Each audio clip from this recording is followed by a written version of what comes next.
Hey, Tim Huels here with the Whiskey Blendery, and I've got Cam from Drums and Drams here from Ohio to do a barrel pick that kind of morphed a little bit. It did morph. Yeah, we started with a single barrel pick, and now we've blended 4 barrels together. So You had some standouts in the single barrels, and we deviated from that, which we've done that before, but it doesn't happen often because people are normally like, wow, like this needs to go in the bottle as is. yeah, Which you did say that for a couple of them. And then it's like, we're here, we're kind of snowed in, and there's like 5 inches of snow outside in Dallas, Texas, which doesn't happen. And it's like, okay, we got a little time. What happens if we start blending? And it's like, man, now you're speaking my language. So we went next door, and what happened? yeah. So out of the 4 samples you poured initially, there was a rye that was amazing, Glass B, for anybody that cares about that. It changes. Yeah, So it won't be B for somebody else. yeah. So Glass A was like classic 21% rye MGP bourbon. Glass B was this 95.5 rye, 8-year-old, 120 some proof. It was great, just amazing palate. C was the sister barrel, which was surprising. Yep. A sweeter Very version different. Yep. of a 95.5, and then D was a double Jeopardy barrel. And we loved B and D. We loved B for the way it drank, and we loved D for the notes. And it's like, how can we capture both of these things? And so that's like we could pick B, but we got to go mess around. you know? Yeah, you're here, man, and I'm glad you're here. So I first met you when you came in for the Battle of the Blends. That was the 2024. So the second year we did that, and you were on Jeb's team. Yeah. Who's over there? And Yeah. and did you make it past the first round or no? We did. Okay, We were top 10. Oh, you were. I think we were top 10. Oh, that's great. Yeah, and I don't know where we landed. Probably 10, honestly, but I could look it up. We got record of it. but I don't know. But if you made top 10, there were some very good whiskeys. yeah, That even didn't get to the top 10. So if you made top 10, that's a pretty good feather in your yeah. cap. Jeb, we were top 10, right? We were 10, dude. Number 10? Okay. Listen, I'll take 10. Well, 10 is my fault. 7 if Jeb had control. so what got you into whiskey? So, yeah, this was before, 2019, before all the COVID craziness and all that stuff. I was into whiskey, into Scotch first. Yeah. And so Me too. just before that, like I was in grad school from 2016 to 2018, and in grad school, I always had a bottle of Woodford. It's like Woodford was like the go-to, and I didn't know anything about it. I was a stout drinker, beer guy, and then Barrel-aged stouts? yeah, Yeah. Okay. yeah, I was like a CBS, KBS kind of guy. I love that You stuff. speak my language. So back then I was drinking that kind of thing, and then I got into Scotch randomly. But what happened was like one of my old percussion teachers, I'm a percussionist by trade. He took me to a restaurant, and he was looking at the whiskey list, and he was like, you see Bakers, Bookers, Jeffersons, Blantons, and I'm like, I don't know what these words mean. And he was like, oh, I love Bookers. And I'm like, why? Like, what does Bookers taste like? He's like, I don't know. He's like, I just like it. But I started thinking, like, how could I ever know what all these words mean on this menu? And so that got my curiosity piqued. And when COVID hit, and I was fully into Scotch, which is too expensive. When COVID hits and you're a touring musician and all your work goes away in 12 hours, you're like, I can't afford Scotch anymore. So let's go to bourbon. Or the cheap Scotch, which Yeah, you don't want cheap that. young Scotch is pretty rough. It's rough. Yeah, it's not where you want to be. Yeah. So I started hunting like all the Buffalo Trace stuff up front. I didn't know what I was doing. But every night I was like tasting. I would do like 12 pours lined up, and I was just smelling them, trying to like train my nose. Oh, nice. And I treated it like almost like, a little training kind of thing. Because I wanted to know if I went to a restaurant, when I said a word, I wanted to know what to expect off the menu. Because I was like, it's like self-conscious. Like when I say Blantons, what does that mean? Okay. From flavor profile land. So I got into it that way. And then So what was your go-to when you'd go to a restaurant and you said, hey, give me this? Russell's 10. Russell's 10? Russell's Okay. 10, because I wanted oak, approachability. Like I don't want something to rip my face off. I'm trying to, drive home that night kind of thing. 90 proof is good. Oh, those are 90 proof? Those are 90. Okay. And so I always love Russell's 10. But then during all the COVID stuff, I started watching Whiskey Tube. And I made the channel as a Scotch channel originally. I did Scotch reviews up front. And then I started watching American whiskey stuff. And I was like, oh, I'm more into this now, So You ever watch Rex and Daniel Oh, out of yeah. Austin. Yeah. Yeah. So I didn't know they were in Austin. I don't know where that's all located Yeah. at. Yeah. Yeah, they're just outside of Austin. Okay. Yeah, and I say that because you were just there. Yeah. That's still Austin doing a pick. Yeah. So, yeah, it started there, and then it's grown into what it is today. And the channel's still small, man, but, like, we're doing barrel picks, and we're having fun, and that's all that matters, you know? So do you have a distillery that's kind of your go-to? Like, I mean, you brought me some really good stuff from the Buffalo Trace Distillery, from Four Roses, from, you know, and actually I still need to try your Still Austin pick that you just did. Was that yesterday or 2 days ago? Yesterday, yeah. Or 2 days ago, I guess. Yesterday was travel day, but So what's your go-to distillery? so outside of NDPs and like barrel picks that we work with, my distillery is Heaven Hill. Nice. Old Heaven Hill to me is the greatest stuff, but most of that doesn't exist nowadays. Like the low-proof, super sweet, little dusty, funky stuff. there's that for sure, but I like if you go back to the William Heaven Hills of old, which are like the hot, super high proof, like the 143, you know, the green label, the crazy stuff, which those are like unrealistic whiskeys nowadays as far as price goes.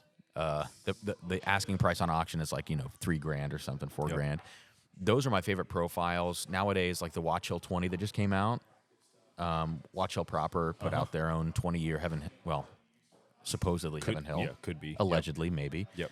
Likely is. Yeah. So that stuff, that's my favorite whiskey of all time. I love King of Kentucky. I love WLW, GTS. But Pappy's great, but Old Heaven Hill is my jam. Man, I've got a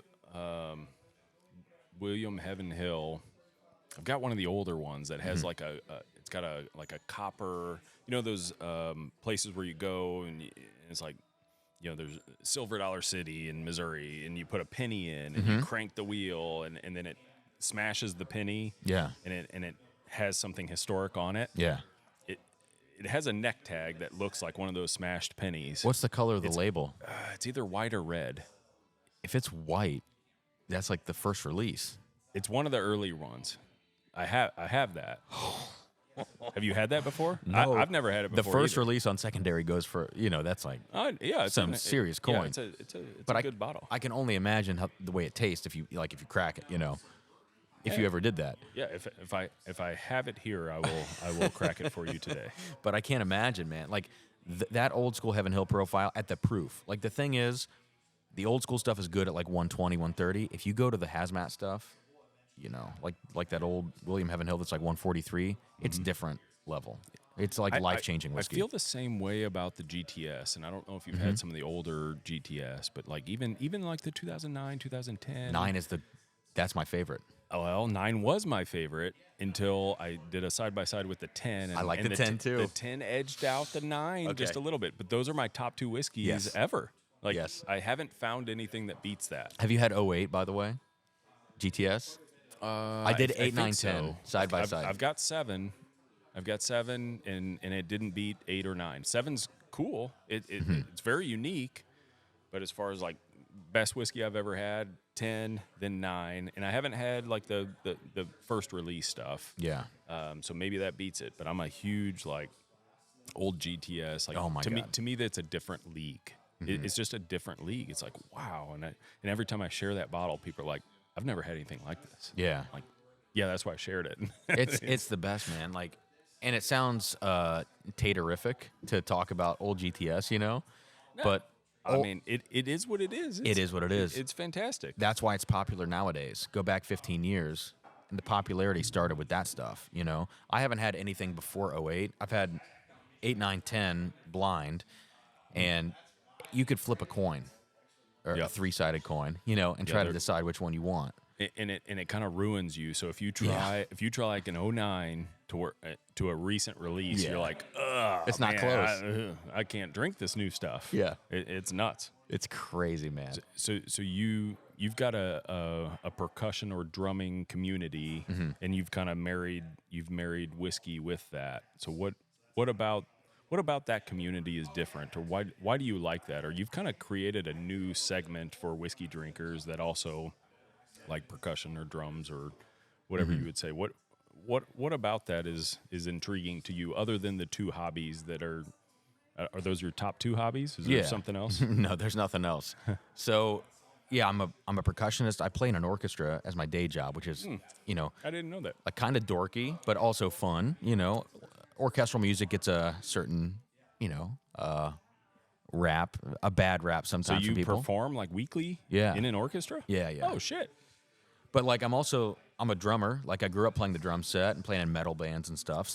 And so like I do all of that. The orchestra plays 31 weeks out of the year, so I have a lot of time off, so that I can like travel and do the whiskey thing, which has kind of ended up being something that now is a job. It was a hobby. Now it's turned into a career, which is interesting. The whiskey stuff has? Yeah. Oh, okay. I do more for the whiskey thing than I do for the orchestra now, Wow. which is like a total change. Wow. Yeah, that's in the last since we started doing barrel picks. Is it more fun? Or you still like both for different reasons? No, it's maybe? more fun. Whiskey's more fun. Yeah. It's okay to say that. No, I was, I'm in the same boat. Yeah. Yeah, I haven't done anything that's this much fun. Yeah. But yeah, that's awesome. So Yeah. how many people do you think are like yourself? So Jeb. Jeb, he doesn't play drums, does he? No. So He's a wine guy. So We're pointing at Jeb. He's protesting right now. you're a wine guy, Jeb? Jeb's a wine guy. Okay. Like So how'd you get synced up with Cam? Yeah, I can't hear you, but We're gonna I'm just reiterate what you curious. say. Like I'm a terrible podcaster, but I'm just curious. He has a lot of ambition. He has a lot of what? Yeah. Oh, okay. So yeah, I've seen some of your reviews. Yeah. Yeah, they're good. A Luxro 12 review was early. That was the third review I ever posted on my channel. Yeah. Yeah. Is that what kind of took it off for you to where you started doing reviews on whiskey and people gravitated towards your tasting notes and your reaction to the? Well, what's interesting is I mean, I started this as like an individual endeavor. I never thought about having a channel or like doing the point was not that. Yep. The point was like, I just like whiskey. I want to nerd out about it. And then I started making Scotch reviews. Lux Row was my first bourbon review I ever posted. So that's funny. He mentioned that. That was like 2020. That was like early 2020. What Lux Row was it? Lux Row 12. Okay. And back then, When it was MGP, like 2 MGP. it was things? no, they were Heaven Hill back at that time, but the barrels were way better in the early days. Yeah. Now they've kind of fallen off a little bit. Those early ones, I still have that bottle that he's talking about. I've saved it for 4 years because it's like one of the best whiskeys I own. I don't know what they did to that, but it's good. Well, I know what they didn't do on the recent releases. Uh-oh. Well, I mean, I remember trying it. I want to say it was last year at KBF. I was all excited because they had the the nice glass and the double barreled this and like, but it was like 6 year stuff. And I tried it and I was like, oh man, like this isn't Oh, good. that ain't it. It is not good. Yeah. Like it looks identical to the 12-year good stuff. They need to change the bottle design I mean, Yeah. or they did it to mirror that, but and make some sales, maybe. it was not my favorite. And, Yeah. and honestly, that makes the distillery lose credibility to me, that they kind of tried to pass off this like a bottle that was exceptional in my opinion. Yep. And now it's half the age for around, I think it was around the same price, and it's like now there's a little bit of trust lost. Yeah. Like what else is like lower in quality at that point? Right.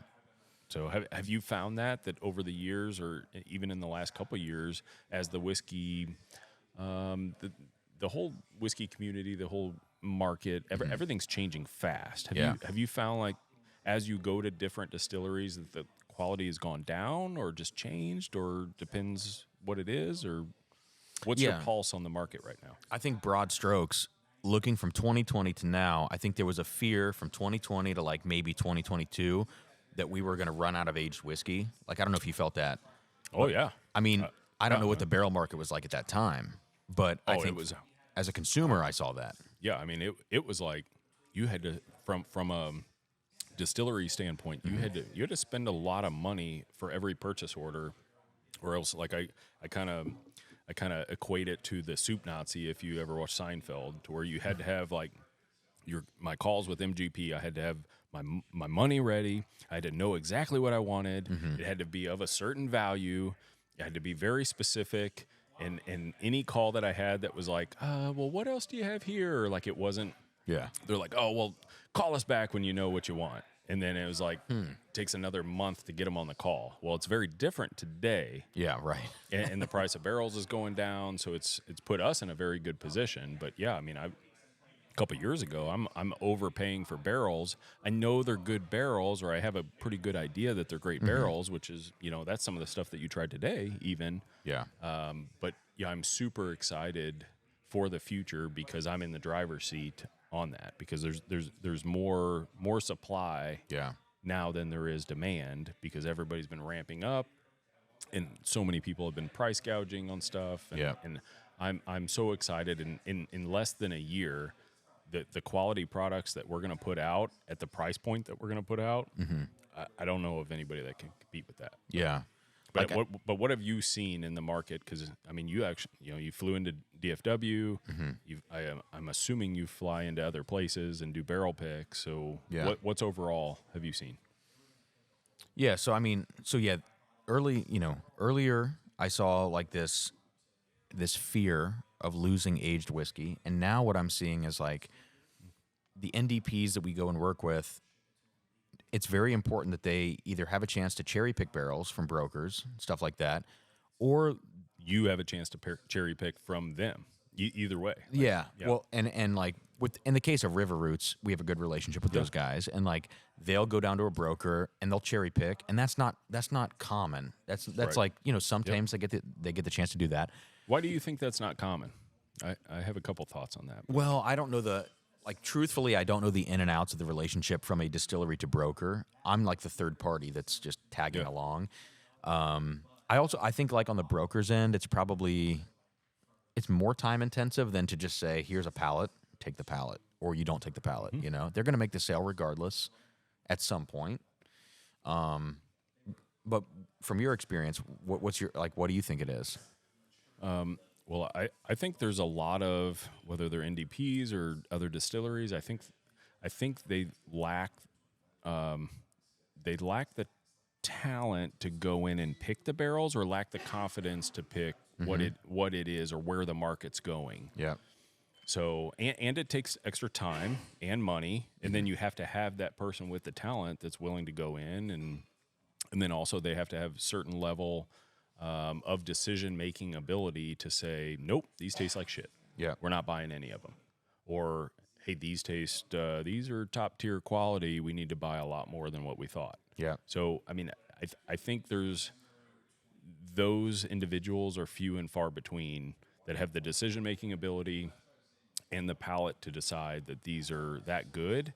And in the past, it's been kind of a numbers game. And I mean, I've listened to a ton of podcasts that are like, oh, you want to get in the whiskey business? Okay, well, it's not whiskey, it's marketing. You're getting into marketing. Because and packaging and price point and story behind it. And then because it's all about distribution and you're in marketing. Yeah. And I was like, man, I disagree with that. Yeah. Like, yeah, certain distilleries are, because that's what they choose to do. But we're the exact opposite of that. I could care less about marketing, and like even Trevor setting up this podcast, and it's like 6 months ago I'd be like, man, dude, get out of here with this podcast.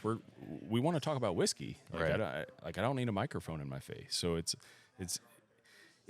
think it's kind of shifted to where we've been solely focused on the quality of a whiskey and trying to bring in unique barrels, because that's one of the things that you said to me, and that's pretty common for me to have clubs and interest groups and that kind of stuff say, hey, man, what do you got that's just like, we want to be different. We want to be different than everybody else. And that's why we built this, to be different. Yeah. Like we don't want to be in the Total Wines, the big box stores. We don't want to, like every one of our bottles, you would be very hard pressed to find something similar in the big box store. Yep. And that's one of our barometers on like if we bottle it or not, like how different is this? Yeah. So that's, I mean, all that you're saying is interesting. Like, number one, on the store side of things, it's funny. Every time I go to a distillery, like Still Austin this week, and they're like, hey, most stores, and this is not uncommon, most stores come in and they pick something down the fairway. Like, did you know that there's a lot of stores that don't even get a choice on like what it is? they just get given. and the distillery that gives it to them, they don't even taste it. It's just like, oh, yep, this barrel's close to the door. Load it up. It gets. I've heard some stories that are unsubstantiated, but I've heard stories. Yeah, It makes you about kind of that. question a few things. 100%. So like these stores are getting just fairway barrels, which is what I would call them. Yeah, that's a good word. And like for us, I always like to go in and say, the choice is either between the best on profile that you can possibly get, Yeah. or off profile and crazy and wacky. Yep. And every time, like at Still Austin, we had the best Still Austin we'd ever had. It tasted like the best pick, and then we had one that you would never know what it is. It's like I want that one. Yeah, I don't even know what this is. So from a store perspective, I think that happens a lot. We were just talking about something. I lost my train of thought. We were just talking about something with picks. Well, I mean, you fly into so many different places. Yeah. And I don't, but I feel like I'm gonna do that more this year, and I'm kind of excited for that because it kind of tells me, like you get a better perspective. Just Yeah. like I mean, heck, you go to a different country, you could do whatever. Like it gives you perspective. Yeah. So you travel more to different distilleries than I do. So I'm curious what your perspective is. And you were mentioning that like one of the differentiators is actually having somebody at some of these brokers or wherever it is that have a palate to actually pick these things and the decision-making ability. I think that's underrated, dude. Like even still, because sometimes like I'll never call somebody out for like their picks, whether it's a store or individual, but you taste some picks and you're like, why was this picked? Yeah. And you also don't know what they were provided with. Sometimes a distillery will give you 3 really bad samples, and then you feel like you're obligated. Most of the time, you're not obligated to pick from those 3 bad samples. You can say, could we try some more stuff? Sometimes they'll say no, and then you have to walk away. Well, I mean, a couple years ago, it's like, man, you're in the queue for a year plus. right. And then they finally call your name, and you're like, fuck yes. Like, Yes. Yeah, we're in. All right, guys, line up. We're going in. Let's knock it out of the park. And then they give you 3 barrels, and it's so much fun, and you're flying in, and all that stuff. Like it plays like a role in. It creates an experience. It creates almost. an experience, and that might make the whiskey taste a little Yes. better. And then it's like, man, we may never get this experience again, and let's pick the best of what we have. And then there's a little like, man, I feel obligated to Right. do this. To where I really don't. Like even when I buy barrels, it's like, hey, if this in the common interest guy that we know, Yeah.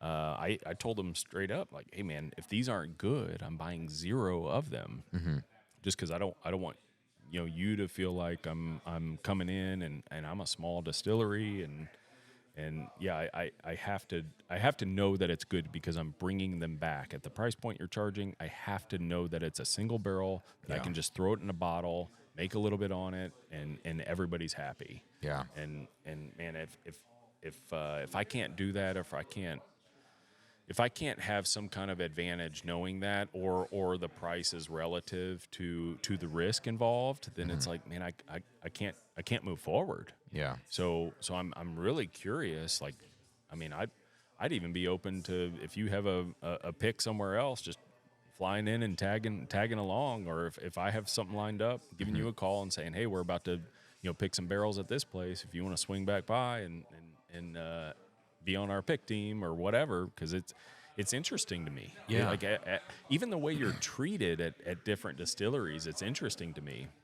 And I told Andy, I was like, hey man, these guys were just at Still Austin, and they've got a pretty good name in Texas, and they're an up and comer, and I respect what they do, and I mean, from a distillation standpoint, they're top 3 in my opinion in Texas, and so I was like, hey man, let's make this a fun deal. Like let's do what we can to differentiate ourselves, and maybe that's age, maybe that's experience, maybe that's like moving it towards a blend, because I don't know anywhere else to where it's like you go to a single barrel and it's like, how about we start blending some of these, and then can you scale this up, and then do you have the confidence in who's ever saying that they're actually going to do it to the specifications that you Right. do it, and is it going to taste the same? And what I said to you is like, hey, we gotta get this bottled in the next couple days because I don't want it changing. Whatever you blend, I want it to taste the same for your people that are getting it. And if we wait a month, it's not going to. I've done that enough to know that it's not going to work. Yeah. So we're focused on quality, and I find it interesting how people either gravitate towards that and have that the focus, or it's just like, hey, yeah, I'll take your money. So I don't know. Have you felt certain ways to where like, man, I don't we're only going to deal with these certain distilleries going forward, or is it one and you don't have to name names, No, but has there ever been a one and done, like, hey, we had this experience and I don't think we're going back there? For sure, we've had one and dones. Yeah, and that comes down to mostly like I feel like, just on a personal level, I feel like I can read the room well and kind of whatever the vibe is going on at that time. And a lot of these barrel picks, you can walk in the room and immediately understand if you're welcome or not. Like, are you writing the check and that's it? Or is it that you're coming in and they want to actually find something and they're interested in the whiskey? Are they interested in the money, or are they interested in the whiskey? That's a big thing. And so, no, there are plenty of one and dones that obviously I won't name. Yeah. I'm not. But like, it's just funny to see the different experiences. Like, we've done probably 26 or 27 barrel picks at this point. I didn't know that. Since March, like March of 24. Since March, you've done 26. Yeah, we've done a lot. So every couple of weeks, you're dropping another one. Yeah. Wow. We've done a lot of barrel picks, which is crazy. I never thought this would happen. And so that's why, like, for instance, with River Roots is our biggest supporter. We've done like 9 barrels with them. So it's 26, but it's like a lot of those are River Roots. I've had a few of them, and I haven't had a bad one from River Roots that you've done, and they've all been phenomenal. And that's actually how I met Jeremy. It was like in Missouri at a bottle share, and he had one of your deals, and I'm like, oh, River Roots, and it made me think of you. And he's like, oh, yeah, this is Cam's pick. I was like, well, now I definitely want to try it. Yeah. And it was phenomenal. It was like the Opus 1. Opus or 1. Something. Dude, Yeah. that man, I don't know the stats on that, but that was a freaking phenomenal. That's the barrel. first LE that we did. Really? And like, it's weird for a whiskey group to call something an LE. That's like a distillery thing. Yeah. But I was like, you know what? Let's start it once or twice a year. We'll do an LE if it makes sense. And so that was fall 24, and it's like maybe we find a spring 25. How many bottles? That was like 110. Okay. So it's something pretty limited, Yeah. But yeah, it's been fun with River Roots because we got the relationship. We can go in. Those are the best guys. Like, they're just good people. It's not about anything except the whiskey. Yeah, And they love like, we're gonna be there Sunday picking another rye. That's our 4th 12-year MGP rye from them. Wow. But it's like they get these great barrels, and that's awesome. And there are other places you go in, and you can tell that they don't care at all what's going on. They just want you to pick something and get out of there, and they're trying to rush you out. Yeah, I've had that experience to where I almost feel like an inconvenience. Yes, which is crazy, right? Like here's a I don't know if it's an hourly worker or like here's somebody that is in this position that isn't passionate about the whiskey. Yeah. And their job is to get you to decide on what you want to pick and then get you out and prep for the next one and as fast as they can do it. Yeah. And comfort doesn't matter, like glassware doesn't matter. Yeah. Like, I mean, we were at a legacy distillery this year helping another club pick, and fuck, we weren't even offered water. Like, and it's like you got one glass. Yeah. Like, you couldn't even do side by sides. It was like, nope, everybody has one glass. So then it turned into like a communion, Right. where it's like, all right, is everybody cool if we drink out of the same glass? All right, now let's keep one in this one, and in barrel 2 we're gonna keep in this one, and everybody drinks from that. Yeah. And it's like, you really need to do that if it's a barrel pick of similar mash bill, similar everything. Like, it's hard to decide if you're just drinking and then waiting and then like, you need to do them side by side. Totally. So like, I was shocked by that, but it's like people are lined up to do that. Yeah. And if we say no, do they even care that we say no? And then It depends. It depends on if they're going to have business the next day. Like, if they have a queue of people, they don't care.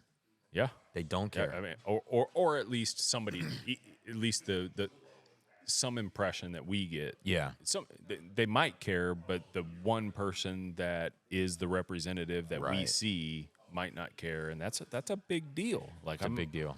I'm not like I wouldn't volunteer to fly back out and do those. Yeah. At that place. Like I was super excited to do it, and I was like, man, I'm gonna learn something here. Yeah. I'm gonna elevate our experience, and there was not a single takeaway, a positive takeaway that I am going to develop and Yeah. use here. So it's like, okay. You always have to think about that. Like, I come from a teaching background. I'm a music teacher. Oh, did that go off? Yeah, the camera had its own thing. We got this. We got So this. you come from a teaching background, you So, said. yeah, so I. Oh, it's full. You good. Okay. This needs a bit, we'll cut it off. Oh, yeah, that's a good one. Keep going. It's all 2 questions. 30 minutes is good, man. Oh, we're good. Yeah, Yeah, we could talk for a long time. Yeah, I'm like, yeah, mean- I'm just. I like the microphone because I can hear him better, and it's like I don't have to listen to everybody else. It helps Yeah. my ADD. I'm Same. not distracted. Same. Well, no, there was a natural cut there. You can make that cut if you need to. That's the point. That's a good point. So if you want to change the storage or whatever?